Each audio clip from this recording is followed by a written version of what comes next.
ظلم و ستم ہم کرتے ہیں مگر ایک اللہ کے بتائے ہوئے راستے پہ نہیں چلتے ہیں۔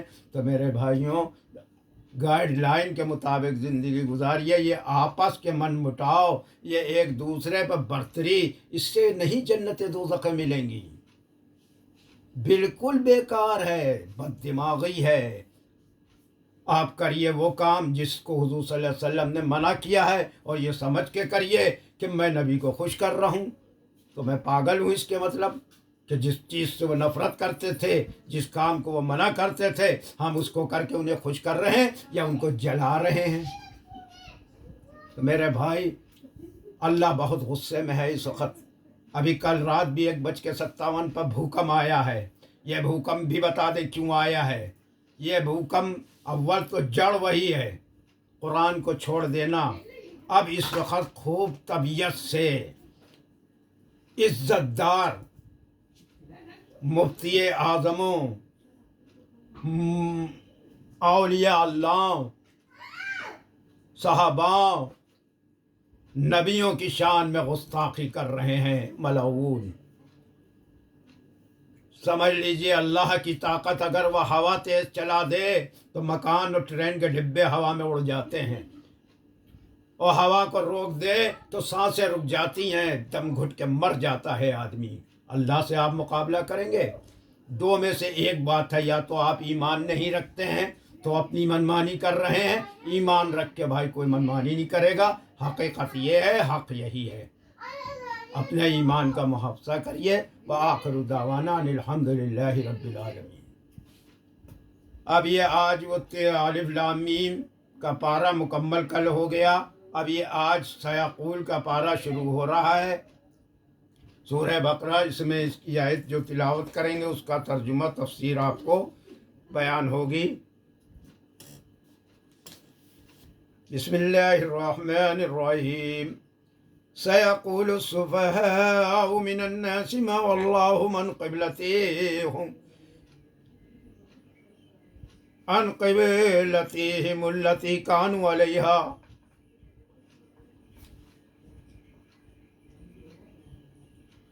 بس اب اس کی جو میں نے آیت پڑھی، اس ایک آیت کے معنی یہ ہیں، اب تو یہ بیوقوف لوگ ضرور کہیں گے کہ ان کو ان کے قبلے سے جس طرف پہلے متوجہ ہوا کرتے تھے، کس بات نے بدل دیا۔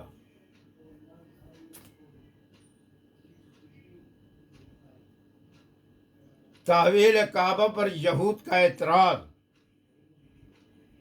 پہلے کعبہ آپ لوگوں کو کیا بتائیں، پتہ ہی ہوگا آپ کو، پہلے رخ کدھر تھا، پھر بعد میں بدل گیا تھا، خانہ کعبہ کی طرف ہو گیا تھا۔ لیکن اللہ کے ہر کام میں مصلحت ہے، اللہ سے جرا ہم کریں گے؟ نعوذ باللہ، اللہ توبہ۔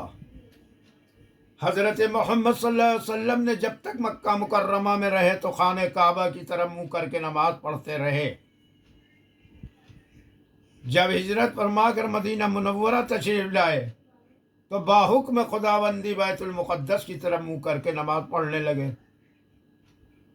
لیکن حضور صلی اللہ علیہ وسلم کی طبعی رغبت اور دلی خواہش یہی تھی کہ آپ کا قبلہ پھر وہی آدم علیہ السلام اور ابراہیم علیہ السلام کا قبلہ قرار دیا جائے، اور آپ کو امید بھی تھی کہ آپ کی تمنا پوری کی جائے گی، اس لیے آپ تحویل قبلہ کے حکم کے منتظر رہتے تھے۔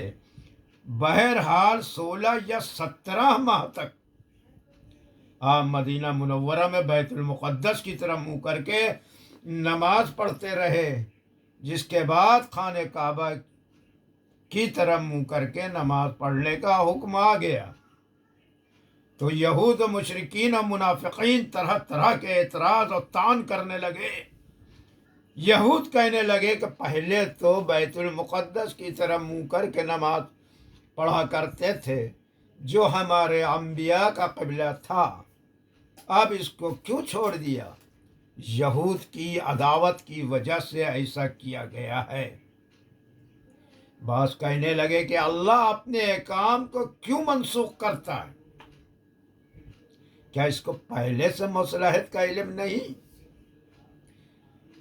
یہود کے بارے میں اللہ تعالیٰ کی پیشن گوئی، اللہ تعالیٰ نے اس آیت میں طعن کرنے والوں کے حال سے خبر دی اور بطور پیشن گوئی حضرت محمد صلی اللہ علیہ وسلم کو بتا دیا کہ ان قریب جب تحویل قبلہ کا حکم آپ کو ملے گا تو اس وقت احمق اور بے وقوف لوگ اس بات پر اعتراض کریں گے کہ مسلمان بیت المقدس کی طرف سے کیوں پھر گئے۔ تو گویا یہ آیت تحویل قبلہ کے حکم کے نازل ہونے سے پہلے نازل ہوئی۔ سَيَقُولُ السُّفَهَاءُ مِنَ النَّاسِ مَا وَلَّاهُمْ عَنْ قِبْلَتِهِمُ الَّتِي كَانُوا عَلَيْهَا۔ اب تو یہ بیوقوف لوگ ضرور ہی کہیں گے کہ ان مسلمانوں کے ان کے قبلے سے کہ بیت المقدس تھا جس طرف پہلے متوجہ کرتے تھے، کس بات نے دوسری سمت کی طرف بدل دیا۔